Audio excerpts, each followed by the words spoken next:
everyone to the episode 5 of Drops of Wisdom on the podcast Cultivating a New Generation. In today's episode, we are going to talk about do you allow positive thoughts in your life? And this is based on the book of Positivity by Barbara Fredrickson. We are going to talk about how these positive emotions are going to reshape our neural pathways. They are going to expand our ability of feeling much better throughout the day, and how these simple techniques of creating a different kind of mindset can improve the whole behavior pattern that we are going to have throughout the day, and how these thoughts are going to increase also many of the functions of our body. So, very frequently, as human beings, we let ourselves be carried away with the gray clouds that might be in the environment, and much more today that we have a lot of external chaos. So just because it is the common trend among people that we are in contact with, news or social platforms, we have a response. We can interfere in that. That doesn't have to be your default choice unless you want to be directed towards that. You want to follow the herd. Instead, you can cultivate a positive narrative and let your own sunshine go out and illuminate your life. So that's how we can improve the permissive sometimes environment that we have every day, and we need to be more aware of when are we letting this kind of negativity or toxic thoughts inside of us. In large doses, and this is one of the quotes of the book, positive feelings such as love, joy, gratefulness, hope, or pride can change our whole lives. And while they often pass unnoticed because they are positive, these silent stars make us more resilient and help guide us through tough times. So, this is the experience that many research has now proved that we can really interfere those negativity patterns with positive emotions and give a much brighter future in terms of the behaviors and of the things that we are doing in our lives. So it has been crucial to be in survival mode, because that's the evolution and that's the primitive region of the brain that is constantly priming our brain towards negative feelings. For example, fear, when they focus on a given threat. That's what happened in the past, and that's why it is also extremely ingrained in our primitive region of the brain or reptilian brain, and we like to go to that place so that we can perceive the environment and see that it is safe, because in those times they have to get away from a predator or an enemy, so they could concentrate all their energies into fleeing or fighting. That's what happened in primitive stages of our lives, and that's why it is extremely ingrained in that region of our brains, even as we evolve. But there is good news. We are all born with the main ingredient for a happy life, and that is the positive emotions. However, few of us naturally experience enough of them to stay positive in hard times, like during a breakup or a severe illness. All of these makes one thing clear. Anyone's anyone that wants to live a happy, fulfilled life should aim for generally a positive attitude. And the key is to consciously increase the amount of positive emotions you experience. Because if you manage to experience more positive emotions than the negative emotions, you will naturally end up with a positive attitude towards life. This was shown in a study where people with different backgrounds and lifestyles were exposed to a small positive stimuli such as pleasant images or sounds. The goal of this research was to rapidly increase the amount of positive emotions they experience. They then contrasted this group of the positive images and the stimuli with another group control that didn't receive the positive stimuli. What were the results?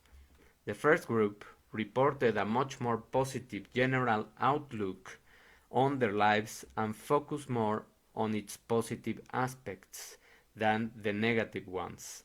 All of this was just created with some images and some stimuli that were giving them pleasant insights and sounds.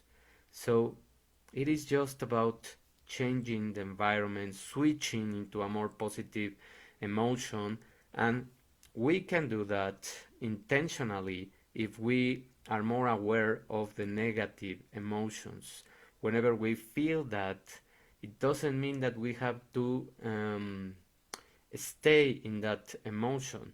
We can switch with something, we can look for why are we feeling like that, and we can then remove the pattern. For example, joy is one of the biggest and most disrupting emotions toward positivity. Feeling joyful make us want to play, which make us more creative and help us find solutions that we usually would have missed in the negativity bias. The same applies to humans. This we did it when we were children, and many times when we are adults we don't allow play, or we don't allow to have more joyful emotions, more joyful activities. So that's why we have to return to that stage so that we can create a more expansive creative environment. These positive emotions broadens our perspective and awaken our sense of play and catapult us into unexplored territory, which can help us to make more well, it can be easier to cope with the things that we are going to experience more now that we have a lot of uncertainty. Still, in the long run, positive emotions like joy can even change your personality, open up your character, and make you more tolerant to others. This was demonstrated also in cross-cultural studies showing that when people experience positive emotions, they focus on what they have in common with others, not on the differences, which is what the media is trying to do. Media is trying to permeate your mind with polemic things that mainly are incongruent so that you have a disruptive narrative with other people, and hence you provoke a disruption in the social behaviors that you are going to have. And then, of course, separation creates more fear, separation creates more isolation, and it primes your mind towards the negative feelings. So we are not on the expense of what happens outside. We can change this. This feeling of focusing on the positive emotions and the characteristic and the things that we have in common with other people will make us lead to happier relationships and make us more tolerant towards strangers, but positivity also opened up our perception in general. In one study, people were asked to follow a slideshow and focus on what they consider relevant. People who have been nudged beforehand into being more positive focus on more details of the images they saw, especially in the margins of the slides, which shows that being positive literally increases your range of vision. So the ideal mix of emotions for a fulfilled life, what is the ratio that you should have? 3 positive emotions for every negative one. What does it mean? To gain a general positive attitude towards life, you need the right ratio between the positive and the negative. If the ratio of good to bad feelings is too low, for example, just one good feeling for every bad one, we end up in a downward spiral. And every day we feel a bit worse, a bit unhappier. The only way out of this is to increase your positivity ratio and the number of positive emotions 3 to 1. So, if in one day you experience one negative emotion, be aware and try to prime yourself and lead yourself with intention towards looking for 3 positive um, moments during your day so that you disrupt the pattern and don't lead into the spiral of negativity. So these are the most important tips and practical stuff that you can apply from this book. This is extremely important right now. It is not being positive all the time, it is being realistic, but it is being more aware of the negative that we are seeing in so much platforms, so much people, so much experiences. So let's be more positive. Let's start this second month of 2022 with a different outlook. Thank you for paying attention, for being here. Have a great Wednesday afternoon, and we'll see each other next week. Thank you. Have a beautiful afternoon. Bye.